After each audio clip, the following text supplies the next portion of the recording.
Magandang hapon po mga kapatiran po sa CLF. Ngayon po ay sa ika-29 na season na po tayo ng ating prayer and fasting po. At ang na-assign po sa akin sa araw na ito ay tungkol po sa Deuteronomio 32 verse 4. At ang atin pong paksa ay ang ating amazing God. Yan po. Kahanga-hangang Diyos, kamangha-manghang Diyos, kagilagilalas na Diyos. Siya po ang ating Diyos. Hallelujah. Samahan niyo po ako sa ating pananalangin. Excuse po. Ako po'y mananalangin po muna. Panginoon, maraming salamat po sa iyo sa oras na ito. At ako po ay nagpapasalamat, Panginoon, na ako po ay binigyan mo po muli ng opportunity na makapagbahagi, Panginoon, ng mga salita mo, O Diyos, na magpapalakas po sa amin. Hinihiling ko po, Ama, na samahan po ninyo ako, gabayan po ninyo sa aking pagbabahagi, O God. Gabayan po ninyo ako ng iyong banal na Santong Espiritu at pagpalain mo po ang lahat ng mga nakikinig, nanonood sa oras na ito, Panginoon. Nawa po, Ama, ang aming pagbubulayan ay tunay nga pong maging kalakasan po namin, Panginoon. Ikaw po, O Diyos, ang patuloy naming maparangalan, pasalamatan sa pangalan ni Jesus. Amen.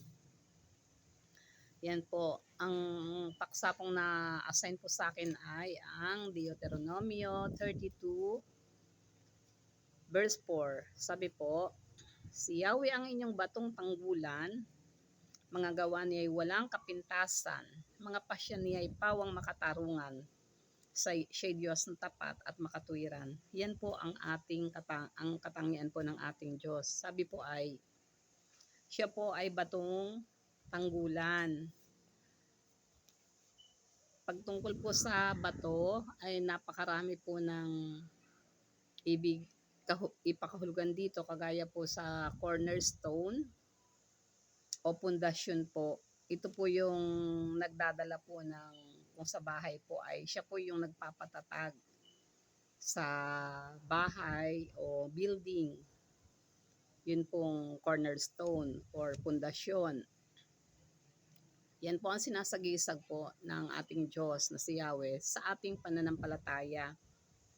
Bilang mga Kristiyano po, siya po yung batong matatag na ating sinasandigan.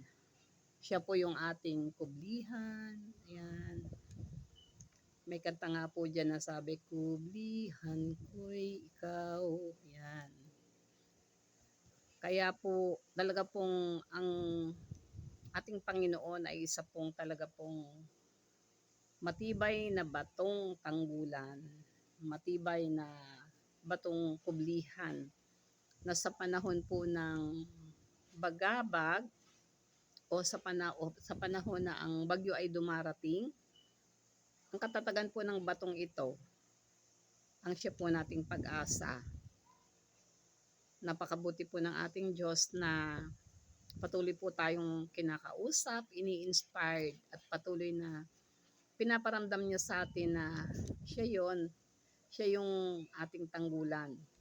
At sabi po, karugtong po nito ay ang mga gawa niya ay walang kapintasan, mga pasya niya ay pawang makatarungan. At may binasa din po ako dito tungkol sa pagiging makatarungang Diyos. Sabi po sa awit 19:7 sabi, ang batas ni Yahweh walang labis, walang kulang. Ito'y nagbibigay sa tao ng panibagong kalakasan. Ang mga tuntunin ni Yahweh mapagkakatiwalaan, nagbibigay ng talino sa payak na isipan. Ito po yung makikita po natin na ang Diyos po ay talagang wala po tayong makikitang kapintasan sa pagiging Diyos niya.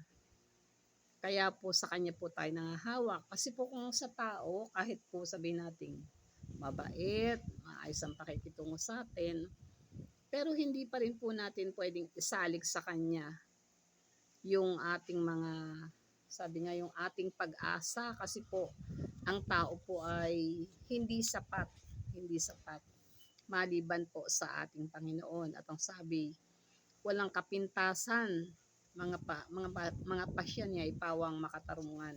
Yun nga po yung tinatalakay dito sa awit 19. Sabi, ang batas ni Yahweh walang labis, walang kulang. Ito'y nagbibigay sa tao ng panibagong kalakasan. Ito po yung katotohanan sa mga salita ng Diyos na makakapag-assured po tayo talaga na habang nakakapit po tayo sa Panginoon or habang hinahawakan po tayo ng Diyos, makakapagtiwala po talaga tayo sa Kanya. At sabi, ang mga tuntunin ni Yahweh mapagkakatiwalaan. Yan. At nagbibigay ng talino sa payak na isipan. Payak na isipan. Simpleng kaisipan. Ako po, bagamat wala po akong tinapos sa pag-aaral, bagamat mababa lamang po yung aking pinag-aralan, pero nagpapasalamat po ako sa Panginoon kasi po, ang nakakatuwa po sa Panginoon kasi kahit napakababa ng pinag-aralan ng isang tao, kapag po natuto po na magsalig sa Panginoon ng kanyang mga kaisipan, hindi po nahahalata na wala kang pinag-aralan. Hindi po nahalata. Bakit po? Kasi po, binibigyan niya po tayo ng karunungan. Natututo po tayo na makitungo ng maayos sa ating kapwa, kung paano po tayong kikilos, kung paano tayong magsasalita, na hindi po kagaya ng minsan kahit po may pinag-aralan ng tao. Kapag hindi po niya kilala ang Diyos, yung Diyos na buhay, yung Diyos na nagbabago ng buhay, hindi po siya makapamuhay ng sabi nga ay may karunungan. Iba po kasi yung meron kang karunungan na inimpart ang Panginoon sa iyo kasi po hindi ka madaling madala ng galit. Kapag may naririnig kang negative, hindi ka madaling madala ng galit. Hindi ka madaling maloko. Hindi ko ba naano po natin sa mga balita na nai-scam sila, naghahangad po sila ng madaling kumita. Parang wala ho silang guidance na naiisip ba nila na yung mga scammer ay yun talaga yung strategy na pag-iisipan nila kung paano kanilang lolokohin. Ikaw naman, di ka na nag-isip. Basta isip mo na lang ay kumita, lumaki yung pera mo. Pero ang Panginoon, iba po. Iba po silang magbigay ng wisdom sa kanyang mga anak. Kapag ho dumadating sa atin yung mga gano'n na parang katukso-tukso na, nagpipray na po tayo. At makikita po natin talaga na ang Diyos po natin ay mapagkakatiwalaan talaga sa mga panahon na sabi nga, kailangan natin ng karunungan doon sa mga decision makings natin, doon sa paano nating ididil yung mga problema. Excuse po. Ang Diyos po talaga yung masasabi po natin na nagbibigay po sa atin ng karunungan. Doon sa ating mga, sabi nga ay napakapayak na kaisipan, napakasimpleng kaisipan, ay ang Diyos po ay nagbibigay sa atin ng karunungan. Salamat po sa Panginoon talaga. At sabi rin po dito sa ating binasa, sabi, siya'y Diyos na tapat at makatuwiran. Ayan, mababasa rin po natin yan dito sa awit 91. Sundan niyo po ako sa awit 91. 91, sabi po, mula sa 4 hanggang, babasahin ko na po hanggang 16. Sabi po sa awit 91, ay ano ko na po, babuuin ko na. Siyang naghahangad ng pagkupkop ng kataas-taasan at nananatili sa pagkalinga ng makapangyarihan, ay makapagsasabi ka kay Yahweh, mugkat kanlungan, muog at kanlungan. Ayan po. Ikaw ang aking Diyos, ang Diyos na tangi kong pinagtiwalaan.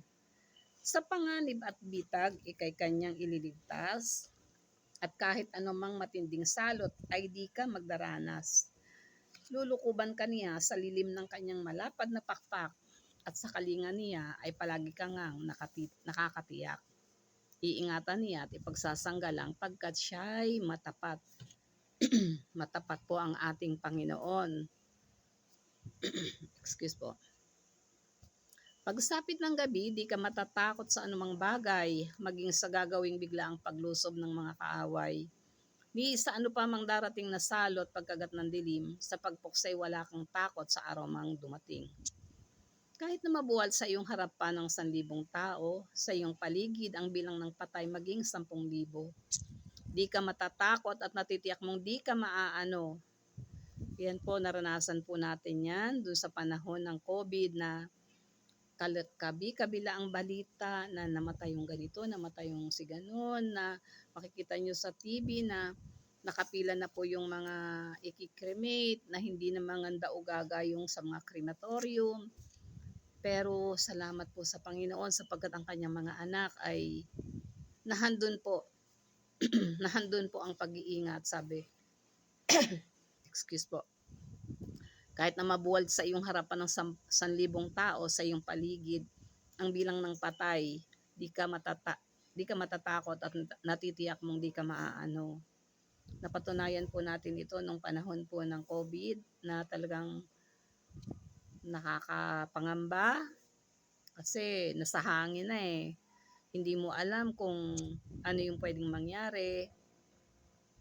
Although meron naman din pong nagkasakit, pero sa awa po ng Panginoon, hindi niya pinabayaan na humantong po yun sa kamatayan.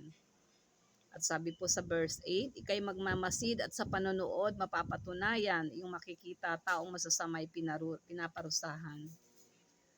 Sapagkat si Yahweh ang iyong ginawang tagapagsanggalang ulit. At ang pinili mong mag-ingat sa iyo'y kataas-taasan. Di mo aabuting ikay mapahamak, di mararanasan kahit anong uring mga paghihirap sa iyong tahanan. Sa kanyang mga anghel ikay tatagubilin, saan mang dako maparoon tiyak ang iingatan. Sa kanilang mga kamay ikay aalalayan, nang sa mga bato paamoy hindi masaktan. Iyong tatapakan kahit mga ahas o leong bagsik, di ka maaano sa mga serpiente at leong mababangis. Ang sabi ng Diyos, ililigtas ko ang mga tapat sa akin at iingatan ko ang sino mang taong ako'y kikilanlin. Ang Diyos po natin ay tapat, pero may requirement po.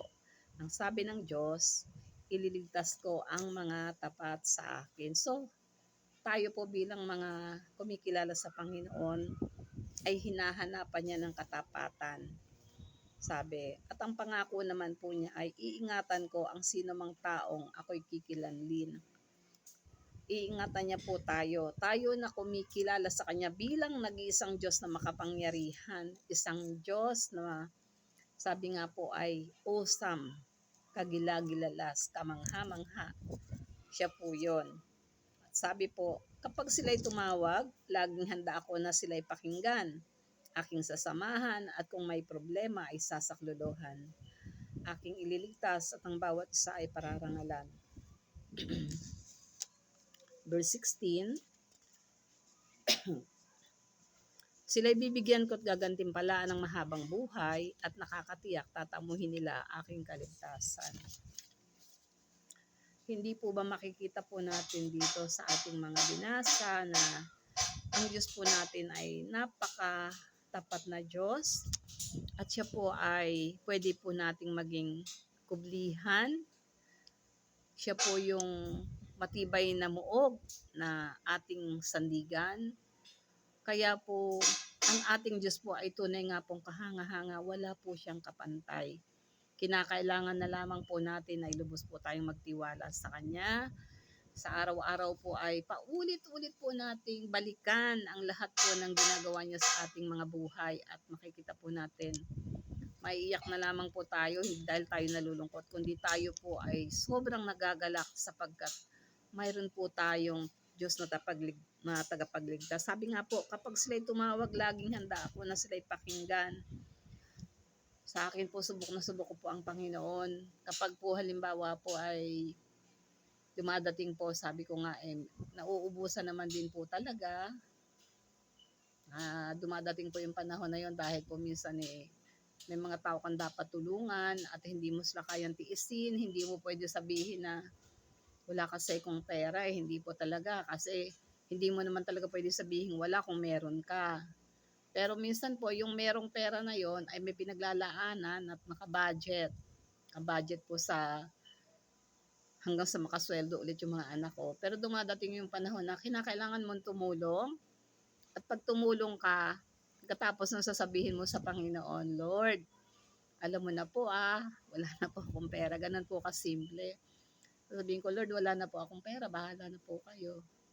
Alam niyo po, ang isang nakakatuwa po sa Panginoon, nakakagalak po ng puso ay talaga po naman, bago po matapos ang araw, para po bang ibinulong po ng Diyos dun sa mga anak ko na kailangan nilang magpadala. Bigla na lang po sasabihin ng anak kong si Janet, Nay, may padala daw sa'yo si Kuya, bibigay sa'yo mamaya lang. Nakaka-amaze po si God kasi po, sabi ko nga, naku Lord, grabe ka talaga. Talagang sobra ako namamangha sa'yo. Hindi pa, kasi hindi po ako dumadaing, hindi po ako nanghihingi. Kahit po wala na akong pera, hindi po ako nanghihingi talaga. Minsan po si Gina, yung kapatid ko, halimbawa po may tinulungan ako, sabihin ko kay Tita Gina, Ging, ala na akong pera kasi may binigyan ako ng tulong. Tapos sasabihin ni Gina, hayaan mo lang yan, Tiche, magkakapera din tayo. Huwag kang mag-alala. Sabi ko, hindi naman ako nag-aalala. Tapos po nakakatuwa po sasabihin naman, maya-maya po sasabihin naman ng kapatid ko, alam mo, Tiche, yung matagal na namin hinihintay, nandito na. Ma-amaze po kayo talaga. Nakaka-amaze po talaga ang Panginoon na hindi kayo matatakot tumulong kasi alam mo na may ginagawa siya. Tinitingnan lang niya kung saan ka nakatingin, doon sa kamay mo na may hawak na pera o doon sa Diyos na pinagmumula ng pera. Doon sa Diyos na pinagmumula ng lahat. Kaya po talagang ako po talagang masasabi ko po, magtiwala po tayo sa Panginoon sapagkat ang pangako niya po ay hindi po niya sinisira. Sabi po niya, hindi kita iiwan, hindi kita pababayaan. Yun po ang salita ng Diyos. At hindi po yun nagbabago mula noon hanggang ngayon. Siya po ang ating kamangha-manghang Diyos at wala po siyang katulad. Tayo po ay manalangin.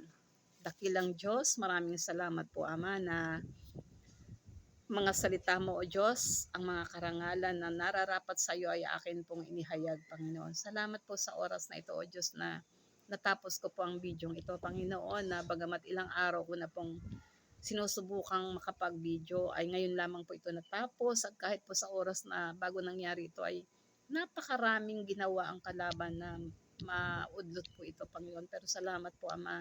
Salamat po ng maraming marami, O Diyos, na naiayos na po ang bidyong ito at nawa po ay magdala ito ng kagalakan, Panginoon, sa iyo, Panginoon. Salamat po sa iyo, Ama. Tunay nga po, isa kang kamanghamanghang Diyos, Ama. At sa iyo ko po yung nagkakatiwala, Panginoon, ng aking mga kapatiran, Ama, na may mga karamdaman, na hindi ko man po masabi, Panginoon, ay kilala mo po sila. Ikaw po yung aming Jehovah Rapha, O God. Patuloy, Ama, na ikaw po yung magpagaling sa kanila, magpalakas sa kanila, Panginoon. At sa lahat po, Panginoon, ng mga nangangailangan, ang dumaranas ng gutom, Panginoon. Ikaw po, Diyos, ang aming Jehovah Jireh, O God. Ikaw po yung aming tumutugon, Panginoon, sa aming mga pangangailangan. Ama, tugudin po niyang pangangailangan ng bawat isang mga anak mo at huwag mo po silang pababayaan, O God. Pagpalain mong patuloy ang CLF Churches, Panginoon, ang CLF Valenzuela, CLF Batangas, CLF Malabon, CLF Nabotas, Panginoon. Pagpalain mo po ang mga anak mo na ginagamit mong patuloy upang ang mga churches na ito, Panginoon, ay patuloy na makapaghayag ng iyong mga salita, Panginoon. Pagpalain mo yung mga missions, Panginoon, lalo na po ang missions na ginagawa po ng CLF Malabon, Ama. Patuloy na pagpalain mo ito, pagpatuloy na ang mga kaluluwa o Diyos ay maabot, Panginoon, ng iyong mga anak at ikaw po yung mag-sustain, Ama, ng lakas, maging ng finances para sa misyong ito, Panginoon. Gumamit po kayo, humipog po kayo ng mga tao na siyang gagamitin mong daluyan ng pagpapala para sa mga kaluluwang ito, Panginoon. Palakasin mo po ang aming mga workers, Ama, ang aming mga kapastoran, O God. At patuloy, Ama, na maihayag ang kaluwalhatian mo kung gaano ka o kausap, Panginoon, kung gaano kakahanga-hangang Diyos, Panginoon. Lord, maraming salamat po. Pagpalain mo po ang bansang Pilipinas na sa kabila ng mga nararanasan, Panginoon, na kahirapan. Ama, alam po namin hindi mo po pababayaan ang bansang ito na kung saan naroon ang mga anak mo, Lord. Iingatan po ninyo ang bansang ito, Ama. Alang-alang po sa iyong mga anak. Maraming salamat, Ama. Ito pong aking dalangin ng may pagpapasalamat sa pangalan ni Jesus. Amen. Amen. Thank you, Lord. Thank you po.